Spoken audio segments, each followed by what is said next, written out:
Hey Jude. I've been waiting half my life for you to wake up and love me. But I'm a school teacher and you are the world's greatest singer-songwriter. I'm not. Except for you are. Hello everyone and welcome back to our channel over here at Broke Boy Media, and today we're going to be reviewing Yesterday, and I'm joined by Harlan and Devin, and my name is Christian as well. I probably should have introduced myself first, but that's all right. How are you guys doing today? I'm doing fantastic. I just got back from seeing Yesterday with my grandma, and it was a grand old time. Did your grandma enjoy the film? Oh, she loved it. She can't really hear a lot, but she recognized that the Beatles songs were playing, and I think for her that was the treat. That was the real treat. That's good. That's good, man. I think it was funny that you said today we're reviewing Yesterday. It's pretty confusing. Yeah, that is true. I mean, I just saw it today as well. I actually just got back from the theater, like 30 minutes ago? Kind of, sort of? I saw Yesterday. Oh, I saw yesterday, mate. I don't know. All right, we're really going to stick with these? I can't do it. I could try. I can try it for a little bit, but it'll just sound silly after a while. But anyway, I'll just read the synopsis really quick for the film Yesterday. A struggling musician realizes he's the only person on Earth who can remember the Beatles after waking up in an alternate timeline where they never existed, directed by Danny Boyle. And we have a few stars in here, not to mention Lily James herself as Ellie Appleton. And we have a few. She had a last name? Oh my god. Right, yeah. I didn't know she had a last name. I was like, oh, I don't think they ever mentioned her last name. Yeah, we're talking about the character, not the actress Lily James. Right, yeah. Her character as Lily Ellie. James anytime you're speaking about Lily James. Right, well, yeah, we'll just say Lily James. Himesh Patel plays Jack Malik. He actually sings a lot of the songs too, so that's pretty cool. Yeah, I think it was his first major role too. Oh, really? Good for him. Yeah. That's pretty sweet. So, breakout. I also wanted to point out Joel Fry. He played Rocky, the guy with the super big afro. He was in a few episodes of Game of Thrones as well. Oh, yeah. So I'm like, wow, he looks really, really familiar. And I was like, oh, that's probably why. And there was someone else. Ed Sheeran. Alexander. Ed Sheeran. Yeah, Ed Sheeran, of course. Totally forgot he was in this movie for a second, but that's not the person I was talking about. I watched the Skins version of, the UK version of Skins, excuse me. The guy who played Gavin, the second choice dude, his name is Alexander Arnold, and I recognize him from the show Skins, the UK version. 10 times better than the US version, by the way. But yeah, and of course Ed Sheeran himself. But so I guess we'll just get into it. So what did you guys think when you first saw the trailer? How did you think this movie was going to play out, or what were like your initial thoughts?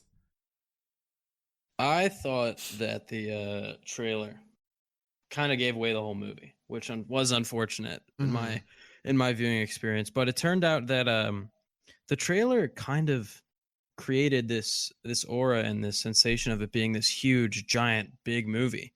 And after watching it, it feels like a really small story, you know? There's not really a big evil character, an antagonist. It's just Jack growing up and developing as a person and as an artist. And I liked that. It wasn't what I was expecting based off of the trailer. Because you think, oh, it's just going to be a big concert movie with a bunch of Beatles songs. But it's really not that. It's more of a romantic comedy. It's not a biopic. Yeah, it's not Bohemian Rhapsody. Thank God it was not Bohemian Rhapsody. But Devin, what about you? Thoughts about the movie before you went to go see it? Did you have high hopes? Yeah, I thought the trailer looked charming every time I saw it. I know a lot of people were skeptical just because the premise is so like wacky and crazy, but I kind of liked it, so I was excited. Yeah, that is true. Like when I first saw it, I was like, okay, it's not a biopic, which I was really glad about. But this is like the fourth movie within like this past year that's, heavily music based. We had Bohemian Rhapsody, we had A Star Is Born, we had, what was it, Rocket Man, Rocket Man, and now we have Yesterday. So, but I mean, obviously, A Star Is Born wasn't a biopic, which is what I really liked about it. I didn't really care for Bohemian Rhapsody all that much. I mean, honestly, it was just like a giant Queen concert for music I could have just listened to on Spotify for like. Wow, this just in. Queen is music you listen to on Spotify and nothing more. Yeah. Not even Apple Music, because Apple Music is garbage in my opinion. But that's my opinion. I really did enjoy Rocket Man. I thought it was a nice twist on the biopic. It was more of like a musical overall, which is very fitting for Elton John himself. But yeah, I didn't really know what to think of this movie at first. It was like, okay, you know, it's just like them in the world living without the Beatles. But I started thinking, it was like, okay, well, it's kind of like a, hey, like if you went back in time and, you know, you knew like the lottery for like the next big like jackpot, like would you do it? Or like if you went back in time, like what would you do to make yourself profitable? Like when Apple stocks are down, you know, do yeah, well, everybody's had that sort of variation of what would you do. This was interesting. Yeah. I like the fact that this wasn't a go back in time. It was a what if this thing just never existed. I love the outlandish premise of it. Yeah. Very refreshing. And you know, everyone's had that moment where, you know, if like I don't know, for me it was like, what if The Wizard of Oz was never written, and what if someone didn't read that book and just made that movie just out of their own mind back in the 40s? Like, what if the world had never experienced that? And I think this translates for a lot of people who really love music and really love the Beatles. Very true. It's almost as if even for like the high fantasy realm of novels, if J.R. Tolkien never written Lord of the Rings series, because there's so many books and so many novels that were based. I mean, there's a lot of high fantasy. Like honestly, I don't even think Game of Thrones would have existed without, or A Song of Ice and Fire, which is what the books are originally called.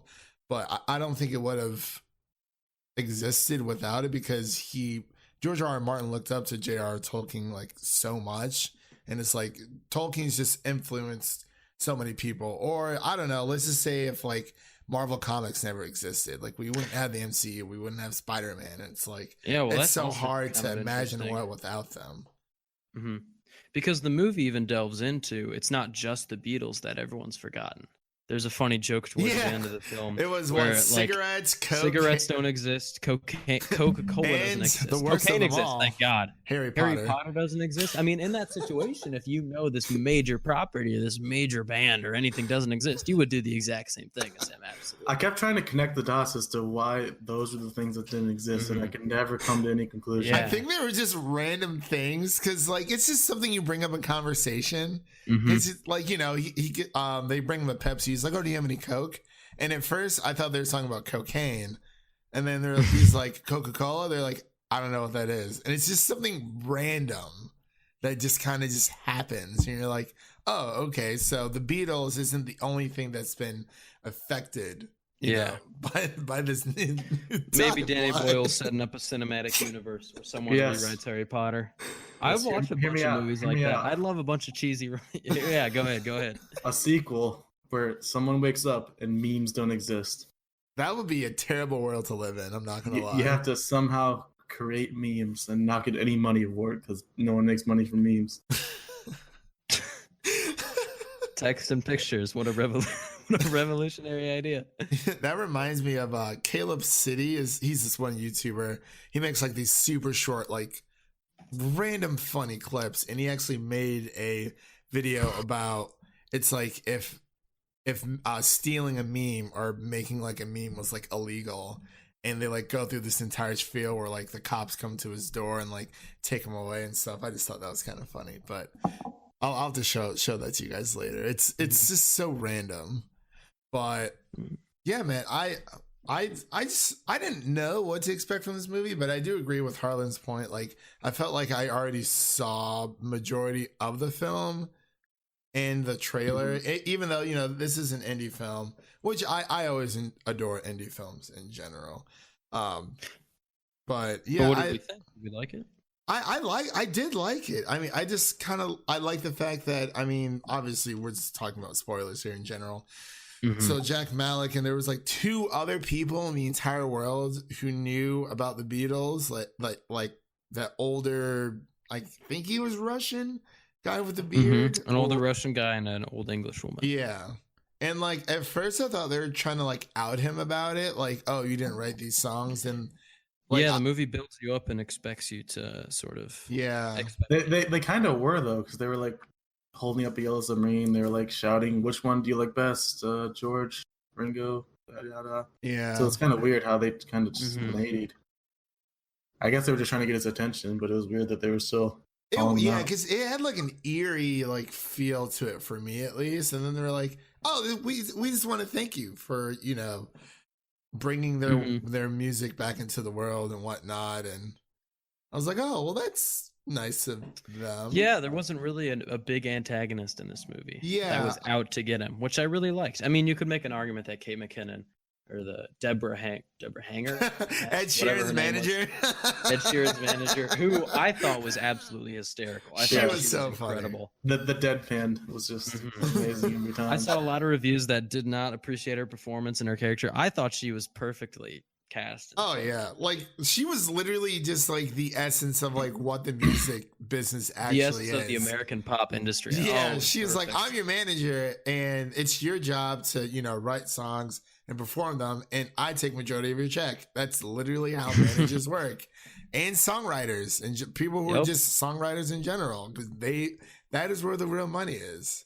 But I mean, Hamish Patel's character Jack Malik, we see him during the beginning of the movies. He's I don't want to say down on his luck, but he's like tired of chasing his running out. Yeah, he's tired of chasing his dreams. He's singing the summer song and over and over, but which wasn't that bad a song. It really wasn't. I kind of liked it. I was trying to look it up on Spotify, but Spotify's letting me down. It's on Spotify. Oh, it's on there. All right, I'll have to look it up in a little bit. But I kind of like how it's kind of like a be careful what you wish for type situation too, because he gets hit by the bus and the entire world's electricity or whatever just shuts down for like 12 seconds. And then, he becomes famous and he kind of chooses fame first over love with well, here's the thing about that subplot. For those of you who haven't seen the movie or need a refresher, Lily James has been pining over this guy for probably just shy of 10 years, ever since. And we don't know this. Yeah, you don't know it until they actually tell you, because they don't really. Kind of get that vibe. I kind of got that vibe from the instant those two were on screen together. Yeah, I was why are they like together? Yeah. Mm-hmm. And so ever since he performed Wonderwall at their 10th grade or 10th form talent show or whatever, she was infatuated with him. And I feel that with the end goal and the story that they're trying to tell of music, bringing those two together, and he finally makes the right choice, and finally love becomes unblind or whatever, and he sees his manager or his former manager being the one he loves. I feel that setting it up with her pining after him for 10 years, doing all this shit for him, is just so, I don't want to say unrealistic, but it kind of sullied their relationship for me, because I kind of hated him for not noticing her love and her affection for him. Yeah, he was a bit oblivious. Yeah, and that made me, when she got together with Gavin, who's like his first recording producer or whatever. Yeah, when they got together, Gavin is the real hero of this Gavin's movie, the hero. Gavin's the GOAT.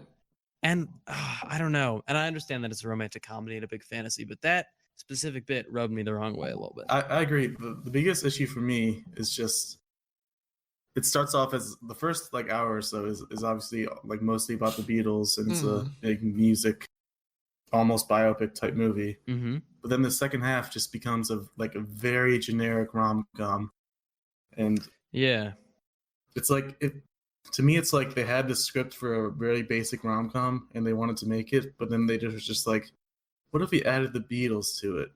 That would make people want to watch it, right? Yeah, it just doesn't feel like it fits together. Yeah, that's true. And I know they actually pushed this movie up a few weeks. It was supposed to come out later in the year. I can't remember what the actual set date was for it, but they definitely pushed this movie up. Same thing with Spider-Man Far From Home, but that was only like a few days. Yesterday, this movie, it was It was a few weeks. But yeah, I kind of agree because I mean, obviously, like after a while, like especially when she sees him, crap, when was it? Oh my god, she like kind of leans in for like a kiss in a bit, but like he kind of like turns his cheek when she's dropping him off. She's dropping his bike off, like at the end of when he says, "I'm never gonna do music again." It's like that was my last concert. Yeah, she was like a school teacher. He wants to go back to teaching, and I mean, he does at the end, but he's like a music teacher in a way. And somehow the fame just disappears. How in the goddamn world could you deny Lily James? That's my question. For 10 years? For 10 years? It hurt me to watch. 10 years is a long time. And she was like... It hurt me. Yeah, like she literally gave him every single chance, even when they were both in the coffee shop. He easily could have just said, you know what, this fame's too much for me. And, you know, I thought I can handle it. This is something I've always wanted my entire life. And it's just, you know, it's too much. So, like, the movie could have ended right there. But there were so many, you know, ties to like, oh, you know, how does everyone, you know, eventually remember? Because I thought everyone was going to, but they don't. So I was like, okay, cool. But you know, he's still singing Beatles songs. But I like the Beatles as much as anyone else. So, but yeah, at first I didn't realize that this was an indie film until, well, for whatever reason. So I was telling Devin when we went to go see The Dead Don't Die, there's like an indie like theater in Nashville that they pull off pretty much every single indie film and show it at their theaters for like a few weeks. And then, you know, if AMC or whatever other company wants to pick it up and show it in theirs, they will. But so I went there to go see it. I had to pay extra. I couldn't use my movie pass there. But then, like, literally, like, a week ago, AMC's like, oh, you can go see The Dead Don't Die, you know, on AMC theaters now. And it's finally showing in actual theaters. I'm like, I really want them to just keep indie films in AMC theaters. Or at least for me, so I don't have to go to, like, some high school auditorium and watch these indie films. Because I'll go see the films. I just hate the seats. I hate the atmosphere. But... yeah, that was just a little bit off track, but here's another interesting thing that I'm reading up about the production of this movie.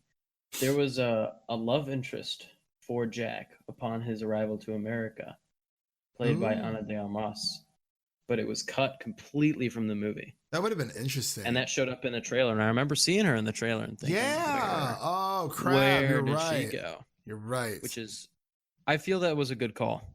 Seeing where the movie is now, I think throwing another woman into the mix would have really just sullied him as a character, because you're already, I personally wasn't on his side completely until maybe when he goes and sees John Lennon, which is, I presume we can talk about that. Yeah, for sure. I wasn't expecting him to be in that movie. I was like, I think it's an interesting choice because I saw somewhere that they were thinking about getting Paul and Ringo. I think Ringo's still alive. Yeah, he's still alive. Yeah, he is. I think I saw somewhere that they tried to get them, but I guess they decided to do a fake John Lennon was the better option. I don't know.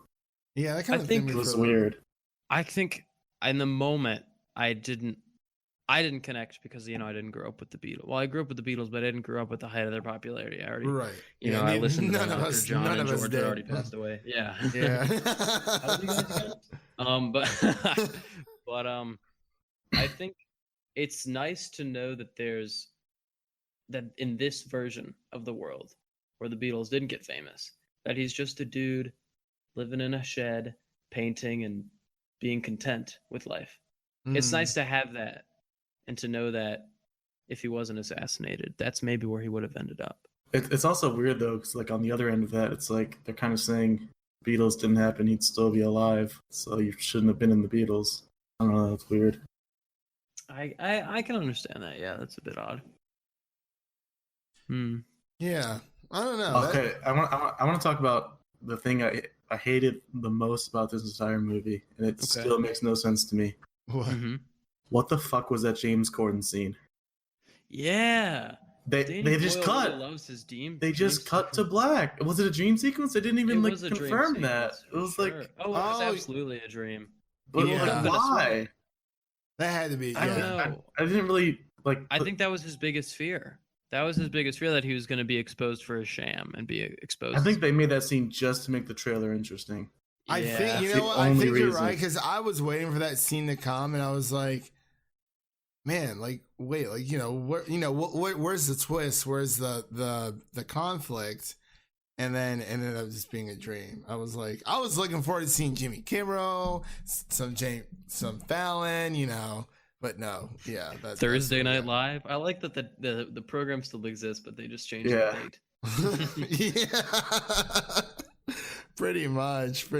I was thinking about, I was like, oh, like Graham Norton, maybe he's like another big British Oh talk yeah, show. he is. He's hysterical, dude. So funny. I love his talk show host. I just hate dream sequences in movies. It's just so overdone. Just make it stop. Although what I will say, I do like the fact that the story really stuck to the fact that, hey, the Beatles are not real.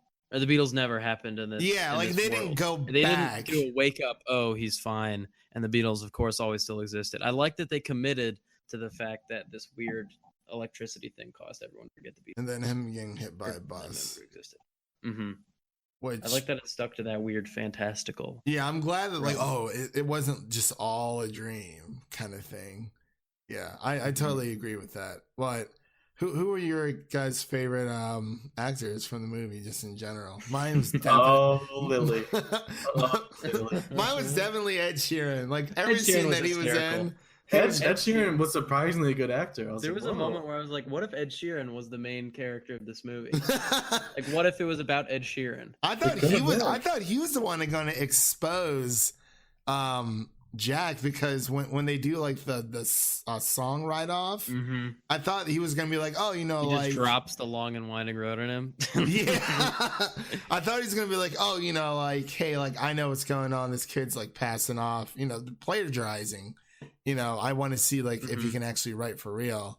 And then he just comes back with another Beatles song. He's like, dude, I got like a whole closet of these songs. Like, let's go. Yeah, that's incredible. Ed Sheeran's ringtone was of His own ringtone was Shape of You. That was the funniest moment of the entire movie. He was great, Him man. being self-aware was so perfect. Yeah. Yeah, he was definitely my favorite character. I liked how absolutely gutted he was after he lost this.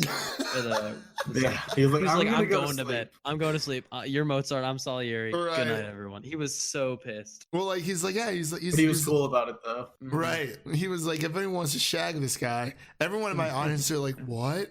I literally had to yell out. I was My like, it audience was means dead fuck. Like, Yeah. yeah, that's what it Mhm. means. Like hook up, whatever. My audience was straight dead. I would have let out a hearty guffaw or something. Maybe Oh, my mom really? would, but it would be just like no one else like laughed. Oh, other than that, Pleasantly. everyone like had a great time. Like the audience I saw it Mhm. with, they really liked it a lot. Like it was great. Like it was funny. It was honestly, I mean, I've liked it better than the past few movies I've seen. Men in Black, Chucky. And Chucky was Chucky, but yeah, I mean, what are you gonna do? I don't know. Have you guys seen Always Be My Maybe on Netflix? I've not. I have. Well, Devin thought he had the one up on me. He's like, oh, he's like, there's a special celebrity guest in. I'm like, I already know who it is, but I won't say it if you don't know who it is, Harlan. But just because No, I know. I saw the movie. yeah. Oh, you saw I the movie. kind of see some similarities between those two movies. Just like Yeah, I haven't seen it yet, but similar It's like- concept.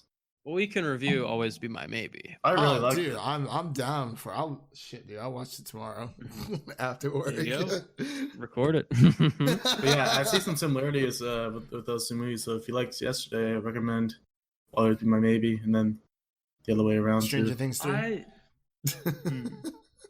I don't see the similarities, but I like both movies. I think Always Be My Maybe did it better. The whole rom-com thing. Oh, okay. I see. I was like, wait. I'm like, what is? I'm this gonna movie? fat disagree with you there, but we can chat about that Oh yes. Oh. in the review. In the review.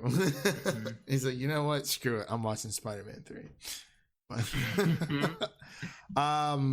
Crap, what was I gonna say? I was trying to think of what else like bugs me about it, but Oh yeah, so there was one small issue. So Gavin, Alexander Arnold's character, you know, when after Jack like kind of confesses his love for the girl who he clearly should have been with these past 10 years, whatever, when he's on stage after goes on after Ed Sheeran. It's like no one cares about Ed Sheeran anymore, which I think is so funny. But Yeah, I love that. he's just like living in Jack's shadow. But when when Jack's like confessing his love to Lily's character Ellie, and Gavin's kind of just like okay with it towards the end. He's like, "Oh, I just want her to be happy." Yeah, that's why I was saying Gavin's the hero, because he's like, that's And then so that noble random of him. girl that they showed for like a hot second, I'm like, Yeah. her oh, okay, roommate so showed Gavin's up, gonna end up and with now her. Gavin's with the hot roommate. I don't know who she was. I can't remember. think she might have been Ellie's sister. Ellie had a sister? Like, we're finding a lot about Lily James's character. Ellie has a last name. She has a sister. I'm maybe she has making a that up. family. By the way, those kids towards the end, totally not his. I was like, I could see, you know, they're trying to get like some mixed kids in there because clearly it was a, you know, white woman and a middle Indian guy. I was like, those kids are looking too mighty light. But then again, it is what it is. I really don't Those care. kids are looking mighty white. You hear her? No, I said Mighty light. mighty light, not Mighty light. You hear it? What shade is the boy? Okay, Kind wow. of like a caramel So, brown. No. What shade is the boy? Regardless, on the whole, I think yesterday was a really good time. I had a fun absolutely. time, and if you get lost in it, it's not perfect, but if you're gonna enjoy, if you want to watch a movie that's going to make you feel good inside, and you can sort of turn your brain off and listen to some good songs, this is absolutely one of those movies. Oh yeah, man! I was listening to Beatles all the way home. Me too. It was full blast. Yep. all the olds around me were just really pumped that I was listening to it.